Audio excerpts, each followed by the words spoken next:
Samantala mga kabrigada, ang AFP naman handang umasiste sa pagpapauwi ng mga Pilipinong apektado ng umiigting na sitwasyon sa gitnang silangan. Brigada Kat Austria, ibrigada mo! Brigada Live Report. Patuloy na binabantayan ng Armed Forces of the Philippines ang umiigting na tensyon sa pagitan ng Iran at Israel kasunod ng mga ulat hinggil sa lumalalang sigalot sa gitnang silangan.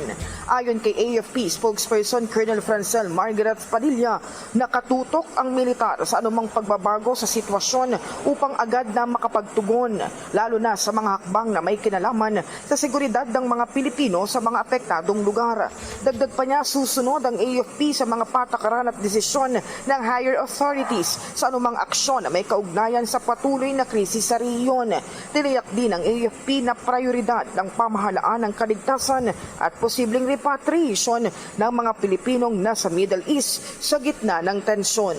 In the heart of changing lives, ako si Brigada Kat Austria ng 105.1 Brigada News FM Manila, The Music and News Authority. Brigada Balita Nationwide sa tanghali. Ang bahaging ito ay hatid sa atin ng Yummyvit ES2 Oral Drops. Simulang tuparin ang pangarap ng iyong anak. And stunting now,